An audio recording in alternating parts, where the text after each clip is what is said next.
All right, we are live and we are 9 weeks away from the NFL draft. This time in 9 weeks, 63 days, we will have probably seen the Texans select at least once, maybe twice, depending on whether they stick. But the numbers 1 and 12 would have been called in the draft, and we will be discussing a lot of things. If you follow this channel, it is the Locker Room, number one source for daily Texans digital content. I'm Landry Locker. You can hear me on Sports Radio 610, 10 to 2 on In the Loop, the Odyssey app. If you know me, I'm a Bryce Young guy. I don't like the way my man has been height shamed, weight shamed, however you want to put it, body shamed. I watched him play football. You've watched him play football. We've witnessed Bryce Young succeed at the highest level. Bryce Young never looks little out there. He knows how to protect himself. He has all the intangibles. I am a Bryce Young guy, and I believe Bryce Young is the answer for the Houston Texans. That's what I believe. What do you believe? Put it in the comments, whether you agree, disagree, whatever. What do you think of Bryce Young? Sean Kane says in the comments that he's hoping Bryce Young shows up to the combine and measures under 5'10", while standing on Mina Kimes' shoulder. That'll guarantee he's at 2. I'm with you too. I'm 100% in that camp. I don't care what his height is. I want Bryce Young. I think he's the best quarterback in this class. I think he's best equipped to lead a franchise. I think he has everything that you need, and no weighing 215 or weighing 196 or weighing less than that is going to change what I think about Bryce Young. No height measurement, no nothing. Like I don't have like a benchmark. He's got to be 6 foot. There's too many people that have watched him, whether it's people who just watched him at a distance and watched every game he played. And if you're a college football fan and you're a geek like me, you're posted up watching every game, and you're not just sitting at the bar pounding beers and then looking up every once in a while and seeing Bryce Young play. You're watching every game. They've been in the biggest games. We're watching the biggest college football games, and in the biggest college football games, Bryce Young has been that dude. Period. Whether he has a flawed Alabama team around him or not, he has been that dude. So he's going to be that dude to me. Then you look at guys that watch the game closer than you or me. The film guys. I haven't seen him lower than top 3. And usually he's at 1. There hasn't been a single knock on him outside of height, weight. That's it. And with the way that the NFL is now, I don't think that matters as much. I haven't seen anyone knock his accuracy. I haven't seen anyone knock his arm strength. I've heard people try to question like whether he's durable or not because he missed 2 games last year. Okay. Joe Burrow effed up his hand. Like it's the same. I mean, Quinn Ewers missed 6 weeks with the hurt shoulder. Not going to question his size. Going to get hurt in football. Bryce Young does his thing though. Victor believes that it's Bryce Young. Tyler says Bryce all day, every day, and twice on Sundays. Cebu says that Kevin Hart pick is cold, but Bryce's height doesn't matter. He can ball. I'm with you. I think it matters. I also think Tremato 1908 is lying. I don't think you believe in Davis Mills. I don't think you really believe in Davis Mills. C. Duncan throwing out the possibility of Bryce Young being the Texans trading up, I'm assuming. Keep your draft picks and draft Stroud, knowing there is finally a competent staff around. Okay. I mean, I guess I don't dislike CJ Stroud. I just don't think he's Bryce Young. I don't think the number 2 pick, if they like CJ enough to do it, that tells me that they know something, but I would be extremely disappointed with the Bryce Young thing.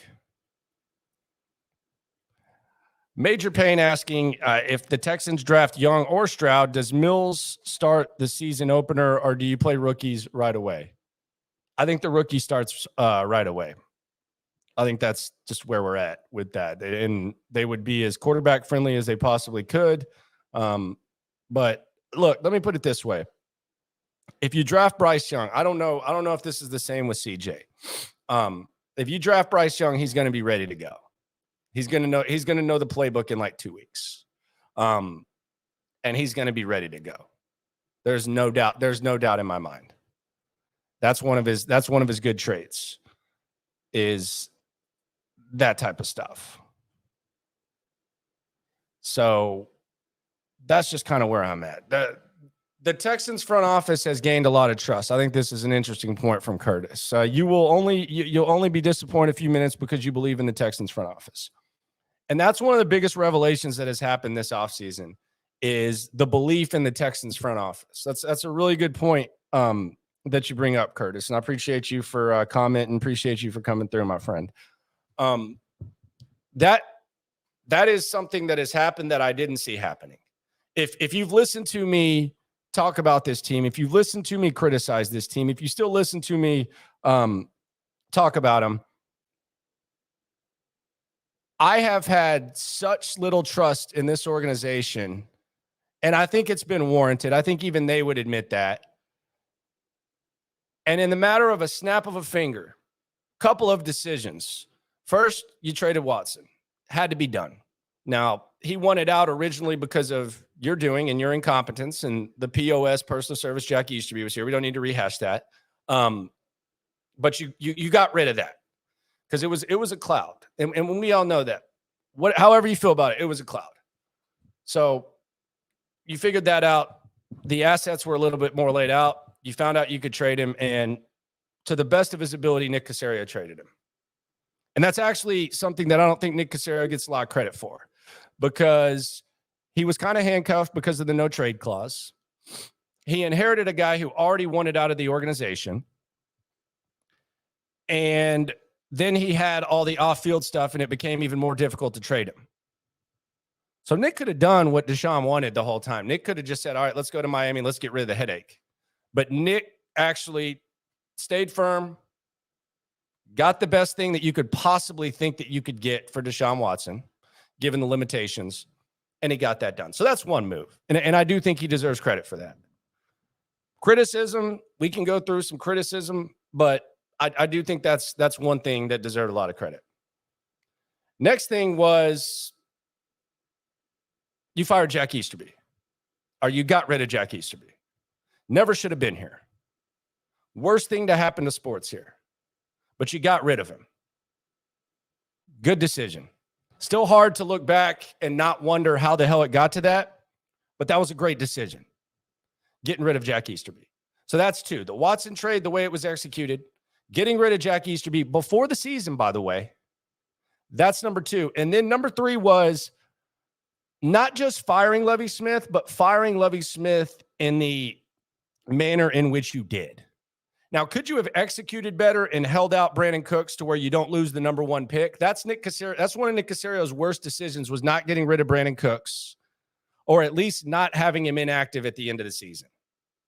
That was Caserio's biggest mistake. But we're not talking about mistakes. We're trying to focus on the positive here. Trying.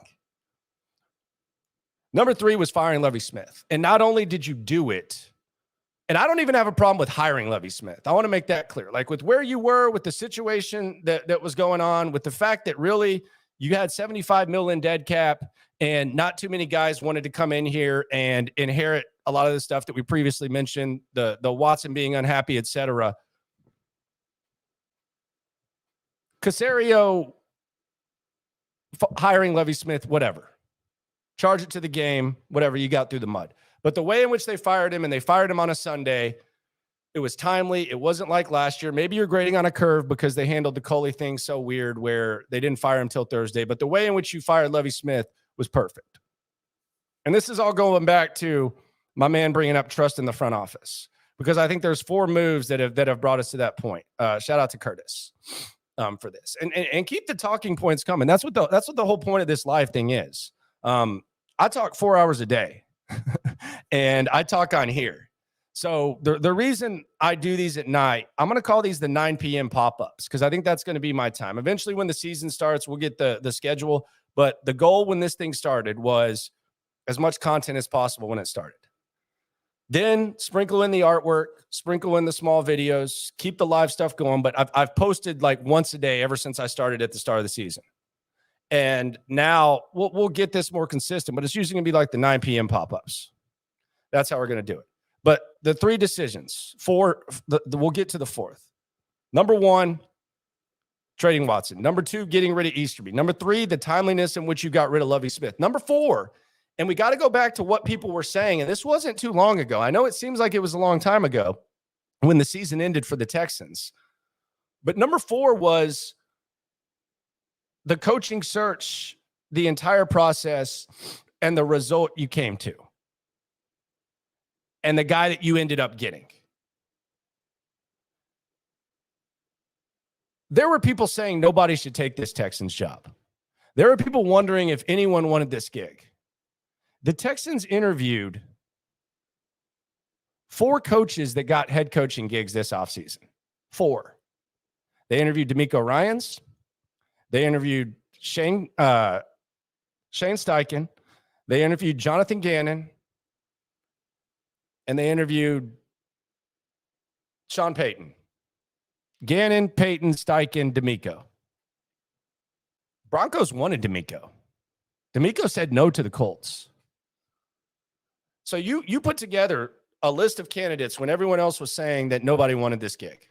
You put together the list of candidates and you arrived at one that many wanted. 3 years from now, we could look back and we could say, Shane Steichen is the chosen one and he did a good job, but I'm not going to call this a bad hire. Given the situation, given all the variables, I think they came to a good conclusion.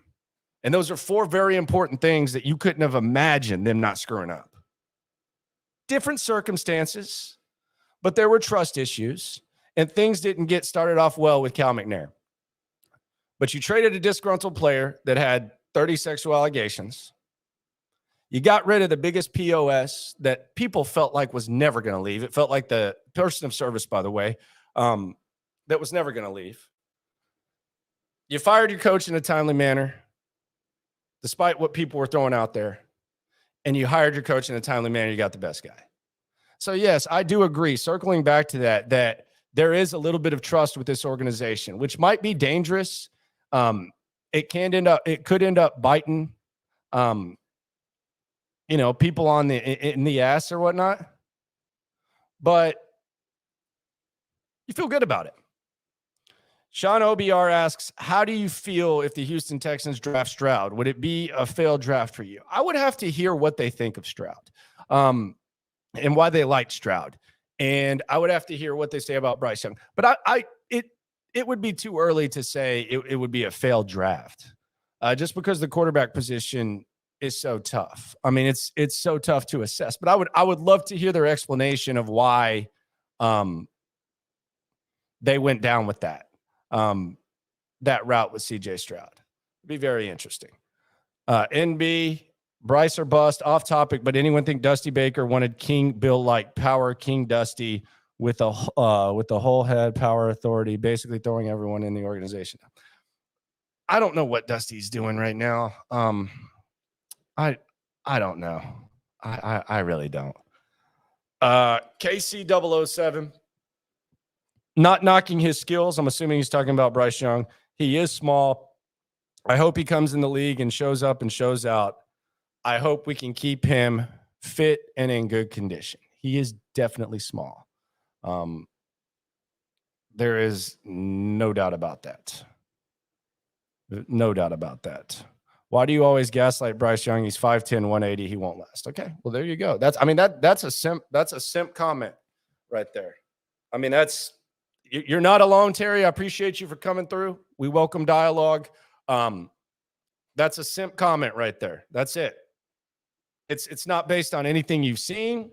It's not based on anything that's happened. I at least respect that you're not making up crap like a lot of Bryce Young critics do, where you make up stuff like saying, he looks too small on tape or yada, yada. He's 5'10", 180. He won't last. There you go. It's simplistic, but it's honest. And it is true. It's factual. Now, that he won't last is an opinion. Like if we were doing the old journalism thing where you say fact, opinion, the exercise. Gosh, why do you gaslight Bryce Young? Should have been a question mark, but because I like him. He's 5'10", 180. We'll see, but I think you could be close, and he won't last. So fact-ish, opinion, question. Very simpy, Terry. Very simpy, but very honest. Cebu, weird that the Texans website hasn't updated the coaching staff. I was looking for our QB coach. Well, you came to the right place, man. QB coach is a friend of the show. He's like a son to my co-host, John Lopez. He was at both of his sons' weddings. He is going to be a head coach in less than 10 years. I guarantee you. Gerard Johnson, he was actually at the Elite 11 camp with Bryce Young. He was at the Elite 11 camp with CJ Stroud. He used to be a weekly guest on our show before he went to Indianapolis to work with Frank Reich. Then he went and worked with Kevin O'Connell last year, and now he's here. Used to play at Texas A&M, one of the smartest dudes you will ever talk to. And he's going to be a head coach sooner rather than later. Gerard Johnson, beast. So you came to the right place, excuse me. If you wanted to know about him. Mike, the only questions I have about the draft this year is what to cook for this 3-day event as I watch Nick work. Well, good God. Thursday, man, I don't know if you're taking off work. I don't know how into this you are. I remember doing my draft parties like in my 8 years of college. Man, I'm talking just bomb fests. Like multiple kegs, punches, Jello shots, just all weekend fest. It was the thing. Beer pong, like all that. And that was for a long time. Like the draft has always been that thing for me. I remember arguing about the draft in middle school, just bringing the newspaper to school, talking about Randy Moss, like the nerdy stuff. So I don't know, man. 3-day event's tough. Maybe you just cook a steak Thursday, Friday, something a little heavier, and then Saturday, I think you just go. It's day 3. Might be a celebration, honestly, day 3. So that might be kind of like a little, like some sort of like crawfish or like chill food. Because you'll feel good. Like if they get a quarterback, it'd be like just a laid back, nice little Thursday or nice little Saturday. And then the good thing is you can sleep it off on Sunday. It ain't like the old days where you're burping tequila, doing whatever you got to do the day after day 2. Back when I used to drink heavily. Juan asks, Culley and Smith didn't help his development. That is true. David says he can't wait to buy his son Andre his first Texans jersey, and that being a Bryce Young Texans jersey. Been manifesting the move. There you go. And I'm sure there's some jokes about that being like an authentic size jersey. Slime balls. Nathan talking about the middle school computer lab headphones. Guess you were right. They must be rad. Also, Bryce or bust. Pair them with JSN. See, I got these because my other headphones were like a long cord, and I use those on the radio now. They're Sony Pros. Strong recommendation if you're ever on the radio. People try to get other headphones. Sony Pros are the way to go. These have the short cord. So I go with these, and I kind of just wanted to get something different. So they are computer lab headphones. I feel like I'm playing Oregon Trail with you mother truckers. But yeah. Laura bringing up Kenyon Green. Nick drafted Kenyon Green, WTF.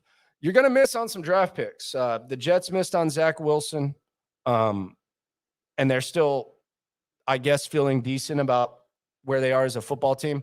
You're going to miss on some. I'm not ready to call Kenyon Green a bust. I will say, though, when you draft a guard that early and you maneuver, whether it's front or back, away from some pretty good players, Jordan Davis, Kyle Hamilton, etc., it does kind of seem like that would be a plug-and-play guard immediately.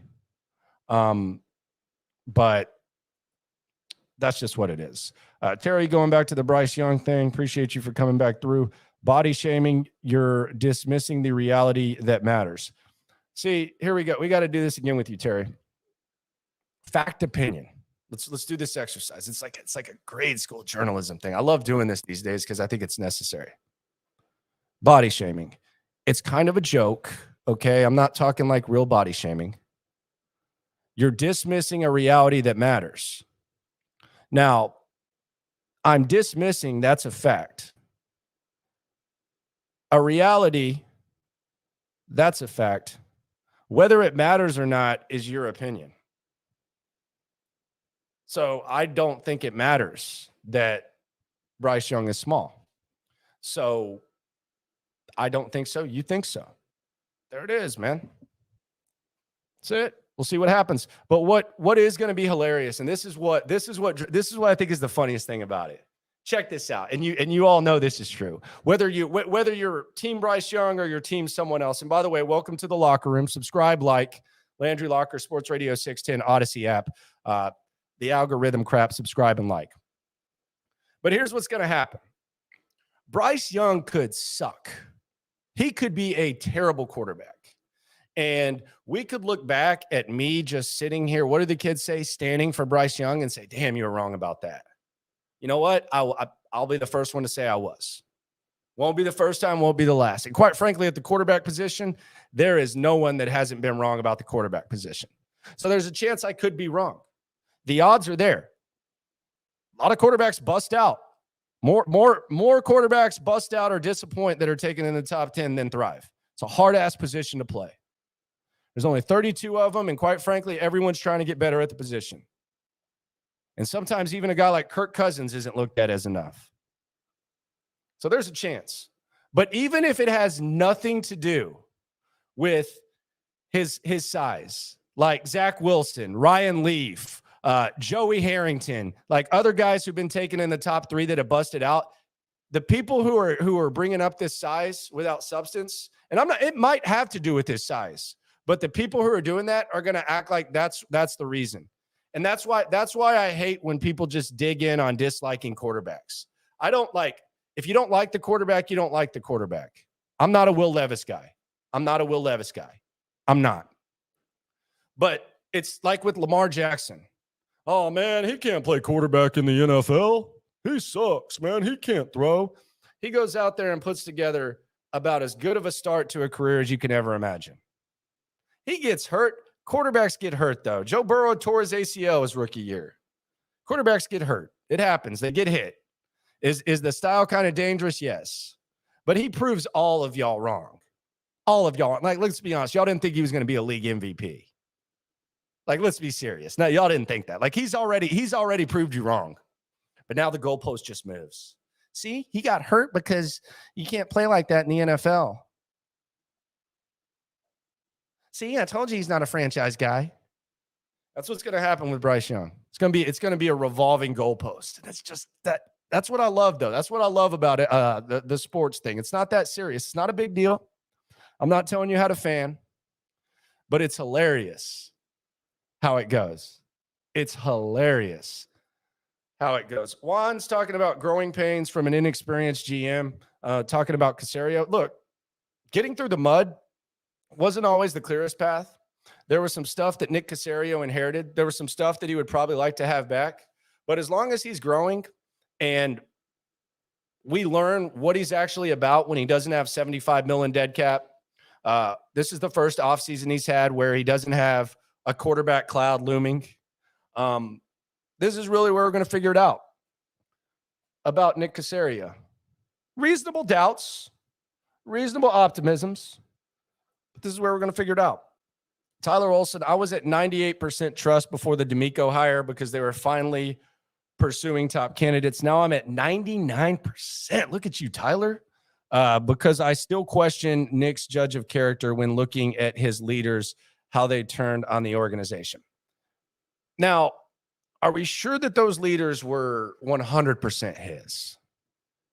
because Brandon Cooks was brought into this organization before Caserio. Now, Caserio was there when he got the extension. But Brandon Cooks was traded for when old Jack and Bill were in charge. Now, you do look at Kamu Grugier-Hill and stuff. Look, did you see Jack when Kamu Grugier-Hill got carted off? He stopped the cart, which is kind of troubling, though. Like, how much personnel did Jack Easterby have? I don't think he had a lot. I mean, he insisted that he didn't when I talked to him. But you do wonder. And you do wonder if, like, the idea of leadership changes now that you have more assets and all that other stuff. Now, this one's going to come up, man. This one's going to come up, and this is fair. Now, is it too early to write a verdict on it when it comes to Caserio? Probably, but this ain't going away. This is going to be connected for a long time. Passing on Sauce Gardner for a training room warrior. Now, I would not call Derek Stingley a training room warrior. I would call Derek Stingley someone that has had trouble staying on the football field, because when you say training room warrior, and maybe you're just saying he's in the training room a lot. So maybe I'm just misunderstanding you, sir. But when you put in the tape, he can ball out. And I'm interested to see what he's like in the same system that Sauce Gardner is in. It was malpractice the way that Lovie Smith used Derek Stingley. And I think Caserio knew there was a chance at that. I don't think he drafted Derek Stingley thinking about Lovie. I think he was thinking more long-term. But if you're saying training room warrior and he's in the training room a lot, yes, that would be fair. Cebu, I was going through the same series of events earlier today. This feels like the first full things weeks. Can't wait for that. That is very, very, very fair. Terry brings up Jalen Carter at 2. Man, if it's not Bryce, whatever they do, I'm interested in, intrigued by, won't feel awesome about, but can get down with. Tom McShay brought up like some character with Jalen Carter. I don't know what he was talking about. He misspoke and said that Seattle had the second pick. They don't, but they do have a top 5 pick. But Jalen Carter, I mean, I am interested to see like what the draft boards are with Jalen Carter and Will Anderson. It'll be interesting. Joe says he is lit and enjoying the live. Keep kicking ass for us Texans fans. Appreciate you. You say that, and then I look over. I'm like, oh, my God, he's flipping me off, man. He just said that. No, he's flipping me off.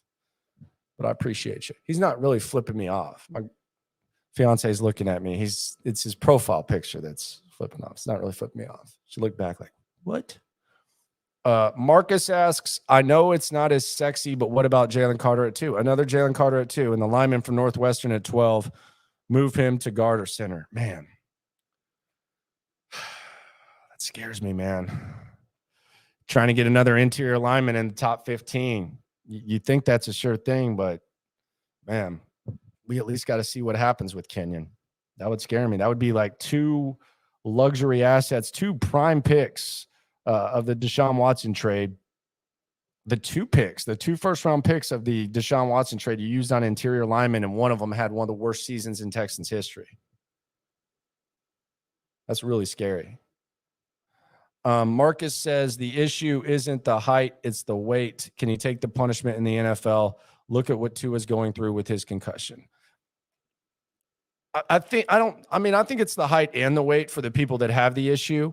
Can he take the punishment in the NFL? I don't know. I mean, there are some guys that are 6'4", 230 that can't. So, I mean, maybe you say, well, he's smaller, so if they can't, he can't. I just don't.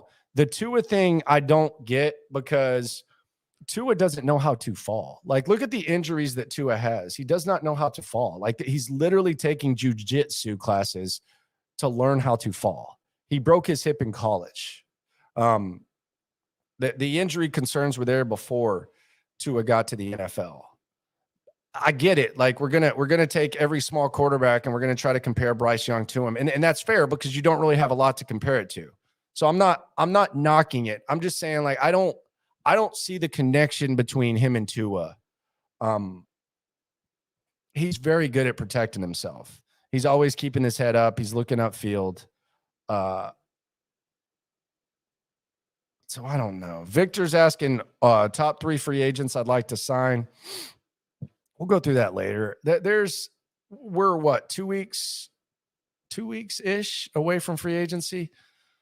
We'll get into that. I did make the case for Robert Woods. If you want to go back and look at the video, and we'll get into the wide receiver market a little bit later on, probably in like 2 minutes, 2 or 3 minutes.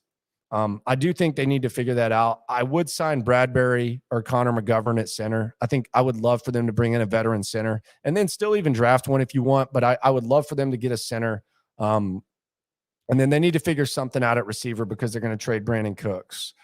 So those are the two. And then I would love to improve at linebacker. Bobby Wagner. I was talking to Storm. He wanted Roquan Smith. He just wants that badass linebacker. Bobby Wagner got released. I think he's going to the Cowboys to reunite with Dan Quinn. But they do need to do better than Christian Kirksey. And figure that out. Dylan asks, are you open to trading down from 2 with Seattle with all the picks and take an AR-15 at 5? Either way, if they do that, we can still tank for Mayor Williams next year, all if Bryce isn't at 2. That seems like a lot. So you want to take AR-15 at 5. Then you want to tank for Mayor Williams next year. Man, I did put this on the show tomorrow. So if you're listening to the show tomorrow, and if you're at work or whatever, download the Odyssey app right along in the loop 10 to 2 official home of the Texans. We do need to have an AR-15 discussion because some of the stuff that's being said about AR-15 is pretty wild. And we'll get into a little AR-15 discussion before we end the show as well. So we'll figure that out. Mindy asks, just got in here, so apologize if you already discussed, but what are your thoughts on Richardson becoming the Vegas favorite to go number 1? That doesn't happen by mistake, right? So I talked about this today on the show, and that's a hell of an assist to set up the next topic.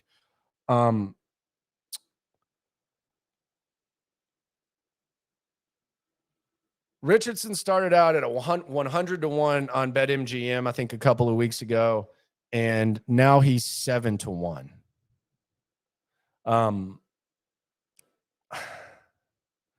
Will Levis is actually the betting favorite. Now,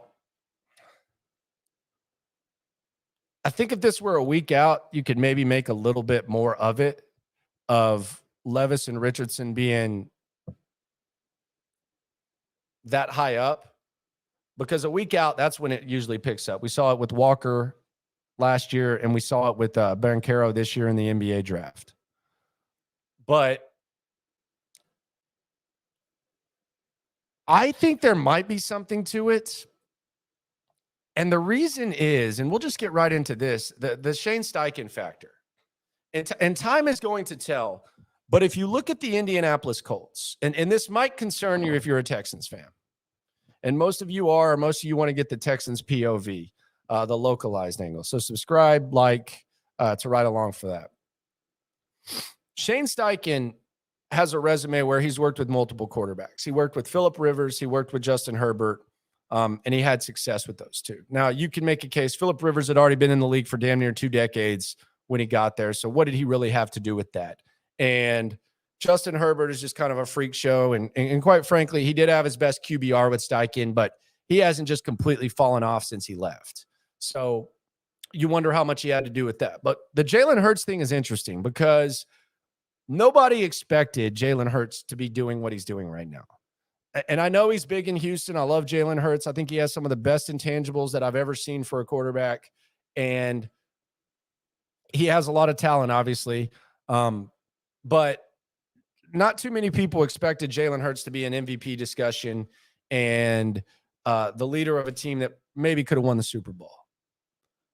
So you ask yourself, why did that happen? Like, why did Jalen Hurts, why has this happened?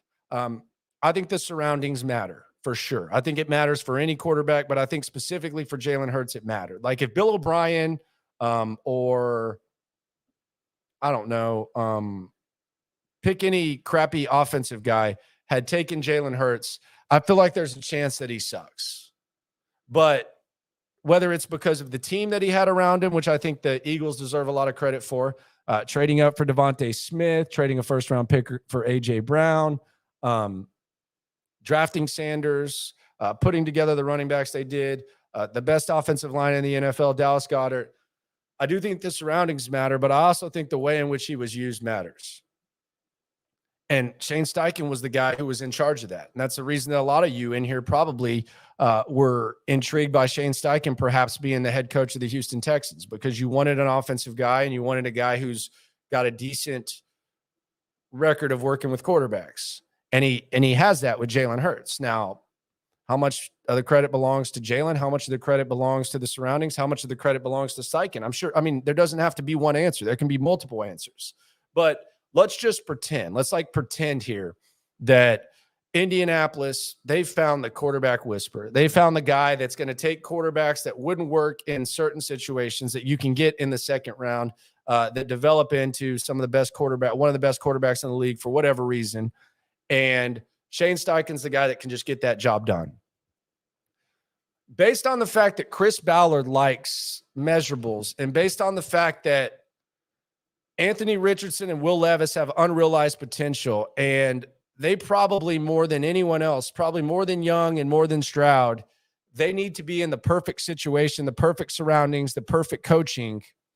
Pretending that Shane Steichen is like some sort of quarterback whisperer, you would think that, and there's no guarantee, like even in the right situation, like that's why this is such an inexact science, because there's a possibility that Anthony Richardson or Will Levis, there's a possibility they could end up being awesome, but there's also a possibility that in any situation, like even in the situation that was laid out in Philadelphia, those guys aren't good.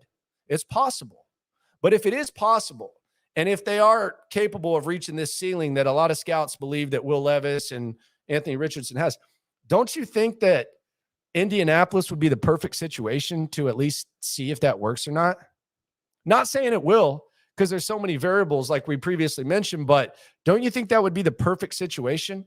So that might have something to do with why that's being thrown out there. Maybe there's an assumption that the Colts are going to be the team that trades up with the Bears, and maybe there's belief that the Indianapolis Colts believe that Shane Steichen can maximize the ceiling for Will Levis and Anthony Richardson, like he did with Jalen Hurts. And maybe that's why these odds are going. Maybe they just want people to think and throw down some money. That's possible too.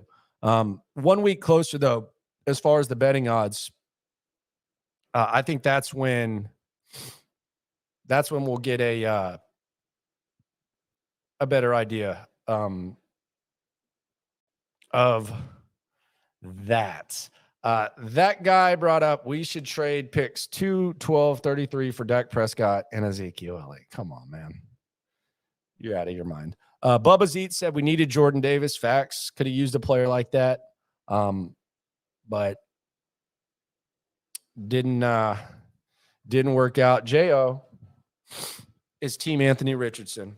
He showed significant improvement since his freshman year at Florida. Texans don't have much to lose. Take the chance to be great. AR has the highest ceiling in the draft. Sometimes when you have a high ceiling, like the highest ceiling, though, a lot of times it's because your potential, like the potential that you've already reached is so low. Like when you're talking about like a finished product, you never really say, well, there's a high ceiling there because they're finished. There is a high ceiling with him based on like the physical skills, the traits, etc. But again, this is a discussion that we're definitely going to dive into tomorrow. I just don't really know about that. Going back to Caserio, Blue Boy says, I'm 50-50 on Caserio's ability to draft. I liked Stingley over Sauce, but there's no way on God's green earth I would draft Kenyon Green over Jordan Davis. Jay Davis is exactly what this team was missing. Man, I loved him. People were talking about him being a 2-down guy. Cool, man. Stuff the run and then figure it out. I do like that. Oh, no, I knew this was coming up. None of your business. If he were willing to come here, would you take Aaron Rodgers on this team? promise to get him some good receivers in the draft, maybe Josh Jacobs. I would not. That is a no way. Space Age 713. Okay, I got through that. I'm telling you, Landry, AR is the better fit, fam.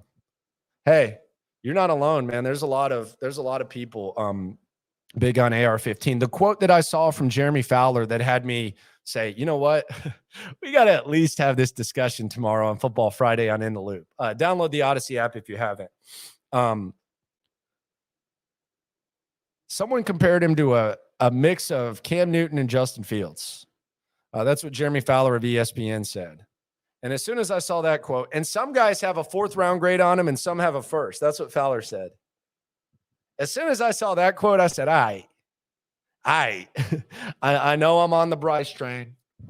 I know I'm drinking the Bryce Kool-Aid, but we got to have a conversation. We got to have a conversation about all AR-15 if you're going to be saying stuff like that. You're going to say that. Conversation needs to be had, which is what we welcome here in the locker room, the 9 p.m. pop-ups. So we've talked about the body shaming. I hope Bryce Young weighs in at 112 pounds and 5 feet just so that the haters increase and he falls to number 2. I don't really care. There's not like a set height weight. I'm locked in for better or worse. But let's get into the wide receiver market. And we had this discussion yesterday. I did the video on Robert Woods. I think Robert Woods would be a good fit here. I think he's a good veteran leader. His production last year wasn't great, but why would it be on that team with Malik Willis playing quarterback 4 games and then Josh Dobbs starting his first game in the 5th? Still would have been top 3 in every major receiving category for the Texans. He's got familiarity with this system. If you look at the 2 years that he was with Brandon Cooks, he significantly beat Cooks when it came to production. Not saying he's better than Brandon Cooks. I think Brandon Cooks is a better player right now. But if you're just talking about in this wide receiver market, in this system, with the way that you can use Robert Woods, if you have to pay Robert Woods a little bit more to get him to come here, then I would be good with Robert Woods. The wide receiver market, though, as a whole is really, really, really rough. I think the draft is actually underrated when it comes to wide receivers. You don't have like the big top 5 guy, but you have like a lot of opportunity to find some guys. So I think that is strong. Free agency is rough. Like, do you want to bring in Jacoby Myers? How much do you want to bring in Jacoby Myers for? How does Jacoby Myers fit in here? Do you like Alan Lazard from Green Bay, who, by the way, said he's going to be bougie with his free agency? What the hell does that mean? But he comes from this system. Some people have brought up Juju Smith-Schuster. I mean, the wide receiver market is really, really low. Like really, really, really low.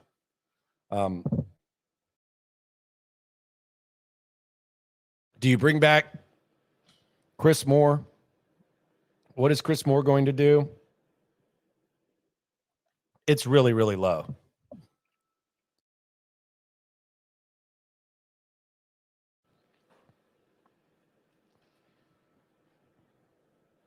Wild Thing asks, will the Texans shock the world and take Will Anderson? Excuse me. No, would be my answer. But the wide receiver market, excuse me, is really, really rough.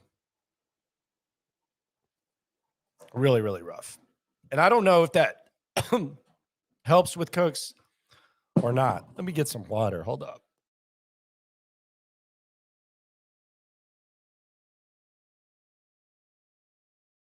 Beautiful. So yeah, I'm not sold on this wide receiver market. I think Robert Woods would be the way to go. Now, as far as Woods having better options, I think that's a good case. Woods would have better options. But what does he value? He's already gotten a Super Bowl. He's not going to have like a huge market. What does he really like? What does he value? No state income tax, 31 years old. C. Royal's bringing up he's 31 years old. Brandon Cooks is 30. I mean, do you want to bring in Juju Smith-Schuster because he's a younger guy? Had over 50 catches last year, Robert Woods. So I don't know. I'm bigger on Robert Woods than a lot of people. Laro talking about grinding through the cold. Yeah, it's not COVID. I took a test. I'm straight on that. Definitely a cold. Definitely a grind. Definitely a good time. But Robert Woods, yay or nay? The wide receiver market is very interesting. Tomorrow we're gonna have the Anthony Richardson conversation. We need to get in the into that. I agree with Juju. That would drive me nuts. And C. Royal says just draft 2 to 3 wide receivers, let them grow together. Yeah, I would take the wide receivers too. I'm still drafting them. I'm not saying I'm still taking a receiver maybe at 12. Jackson Smith and Jigba's my dude. I don't think he's getting the respect that he deserves. But yeah, I mean, I'm bringing in Robert Woods as a veteran, and then we're crossing our fingers on John Mechie, but we're not drafting based on John Mechie holding it down. I think that would be malpractice. And quite frankly, if you got a couple guys that can work out in the slot, there are worse things than you could have, especially in this offense where there's all the dump off systems and the dump off options and all that. So yeah, it's not an either or. It's not a sign Robert Woods and then don't draft a guy. I think Jackson Smith and Jigba's that dude. I had someone on Twitter. Shout out to everyone on Twitter. I like to interact on there. Someone said, John Mechie and Jackson Smith and Jigba had similar skill sets. All right. First of all, I think it's crazy to say, Mechie's going to hold down the slot so you don't take an elite slot guy at 11 and pass on like an Addison or Jackson Smith and Jigba, because if both of those guys end up knowing how to play, a good offensive coordinator like you hope Bobby Slowick is going to find ways to get both those guys the ball. And if you have 2 guys who can make plays in the slot and line up in multiple places, then that's a good thing. That's a really, really good thing. So I would ignore that. But to say that Jackson Smith and Jigba and Mechie have the same skill set, you know what I said to the guy? And I don't do like the quote tweet BS. It's a direct interaction. So I'm not, that's weird. I just said, you must have typed this tweet in Braille. Because if you're comparing Jackson Smith and Jigba and Mechie, then I'm glad that Twitter's come far enough to where you can type that in Braille. Because you damn sure can't see anything if you're comparing those two. Jackson Smith and Jigba is when he's on, and anyone who's followed him from Rockwall High School to Ohio State, you talk to anyone that covered Ohio State, you talk to anyone that watched him in high school, you talk to anyone that recruited him, Jackson Smith and Jigba is a freak show. Talk to Garrett Wilson, talk to Chris Olave. What do they say? They're still saying it. He's better than us. They both say that. It's not hesitation. Garrett Wilson said it after he got Offensive Rookie of the Year. They don't have to say that. They've been saying it since he was there. They've been saying it since. Dude made a business decision. But let's not let Mechie prevent us from taking like an Addison or a Smith and Jigba. I think that's unfair. Like if John Mechie goes out there and touches his toes at training camp after going through everything he's been through, Give him a standing ovation. I mean, that Mark Berman's going to be all over that story. Oh my God. How many interviews is Mark Berman going to do when John Mechie goes out to practice? Good God. He might talk to his cafeteria school worker. Who knows? Shout out to Berman, the GOAT of Houston media. But let's not there aren't a lot of spots on this team where you can say this guy's holding it down. And this guy is, you don't have to worry about it. I think you can say it at left tackle with Tunsil. You can say it at right tackle with Titus Howard. You have to say it at guard with Kenyon Green, just because you have to see how that goes. You can say it at Stingley at cornerback 1. Whichever safety you want Petrie to play, you can say that. You can maybe say it about Christian Harris, but outside of that, not even Damian Pierce. I think you need another running back. If you have to get another running back and make them 1A, 1B, can't say that. Nico Collins ain't holding down wide receiver 2 right now. Hope he can. I'm rooting for him. Works his ass off. When we were at training camp last year, he was the last guy to leave. So hope so. He ain't there yet. Mechie ain't there. There's no other spots. So let's not put unfair expectations on Mech. I'm rooting for him. And I'm talking about him. Cam says, why is no one talking about JSN's injury, though? Same reason they didn't talk about with Nick Bosa at Ohio State. What Nick Bosa did was he came out and made an announcement that, you know what, I'm preparing for the combine. And my senior year, rather than sit around, rehab, knowing that I'm going to be in the draft, I'm just going to make it clear I'm training for the combine. Don't ask me anything. Jackson Smith and Jigba didn't do that. Now, some people think he probably could have played. Some people think he made a business decision, and he erred on the side of caution. But I don't think you need to worry about Jackson Smith and Jigba. So there's a lot of Ohio State fans. I know McShay said, and McShay says a lot of crap, that he could have played. So I wouldn't be too concerned about that.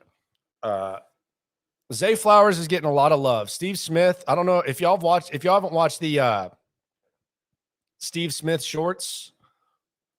They're awesome. And he does some wide receiver scouting. He did one on Quentin Johnston. He did one on Smith and Jigba. He did one on Zay Flowers. Zay Flowers is his wide receiver 1. He loves him. I think Zay Flowers is probably going to go. He's going to go in the 20s. It seems like with all this momentum, but who knows? Combine's next week. He's a 4.3, low 4.4 away from being probably in the 20s. Bijan needs to be a Texan, trade up to 33 and get the man. If he's there at 33, then I mean, I don't see that. I don't see that happening. Trading for T. Higgins, no thanks.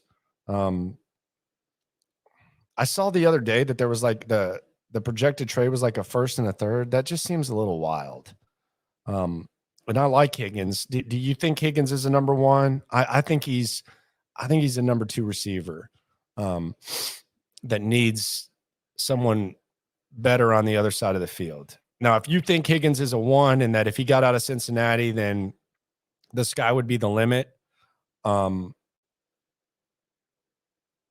Yeah. Then go ahead and get that.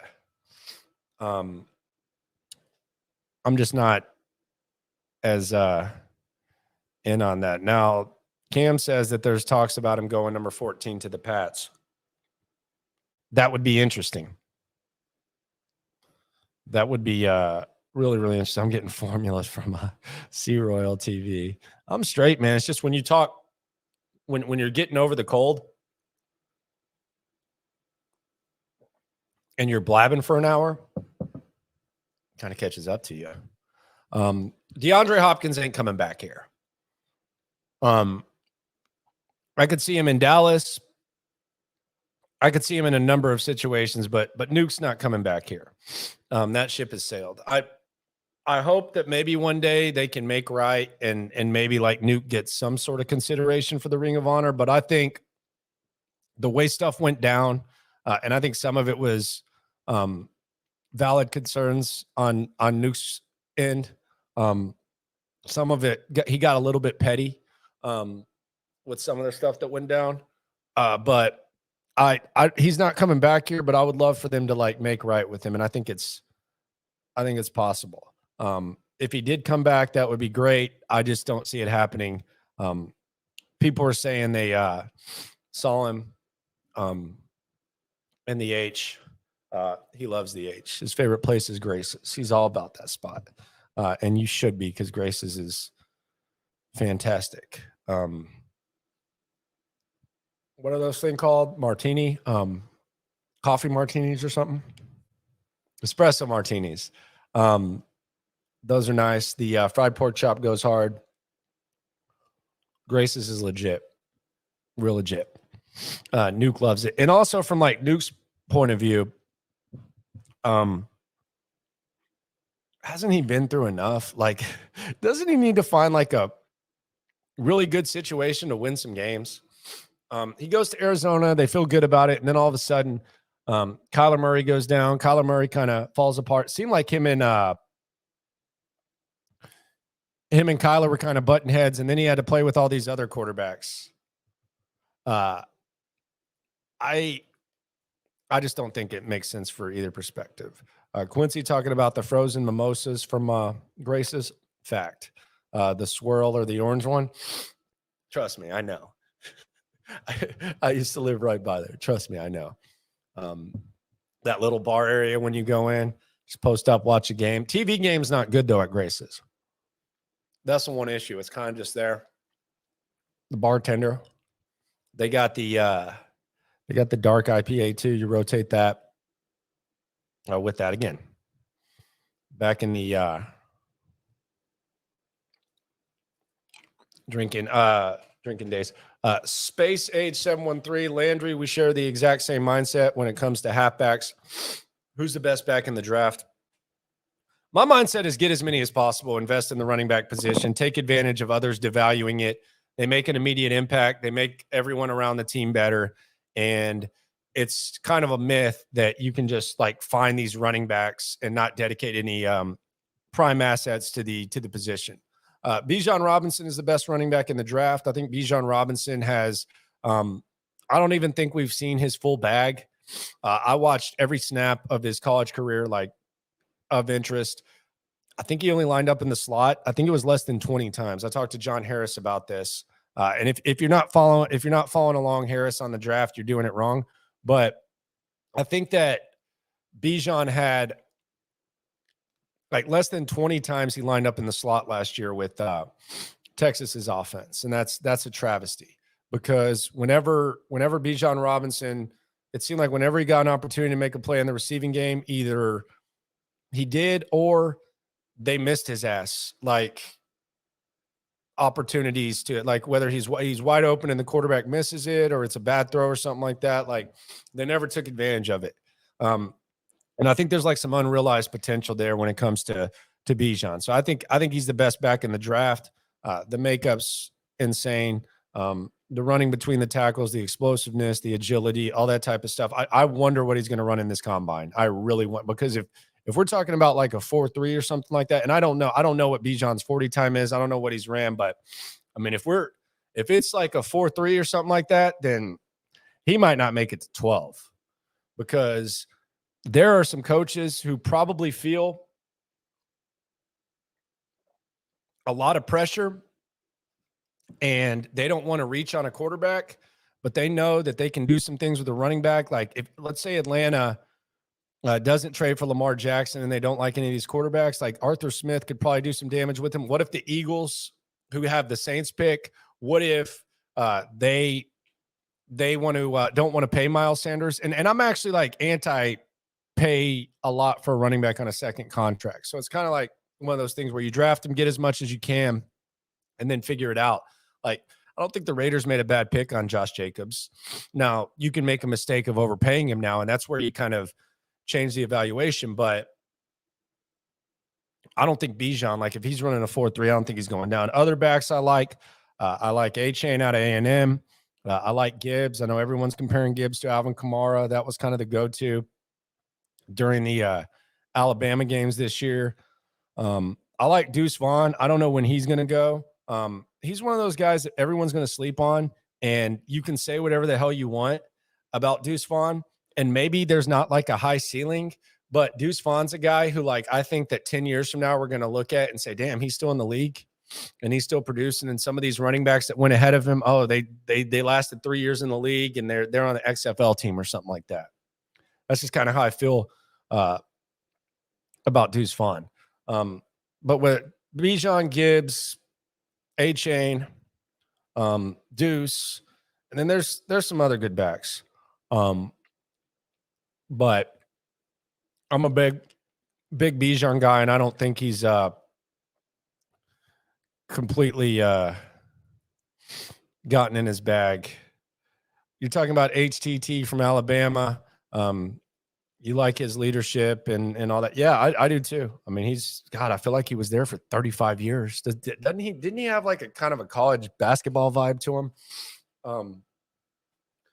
HTT at Bama. Man. James Harden, 3-time defensive player of the year. Not a fan of overdrafting for Bijan, as amazing as he is. Running backs don't take your team to success anymore. Can get some good backs later. All right. How late are we talking? That's the thing that I really want to know.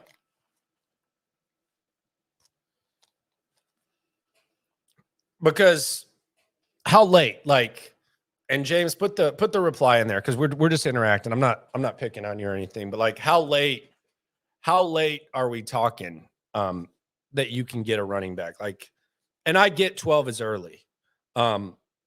But how late are we talking with drafting a running back? Like, how late can you find one? I know Dameon Pierce was found in the 4th round, so you could use that example.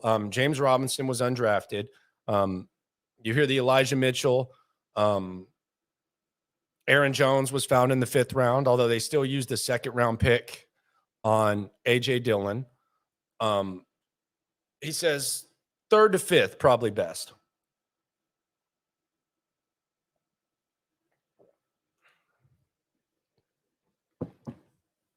And he adds that it's a deep class.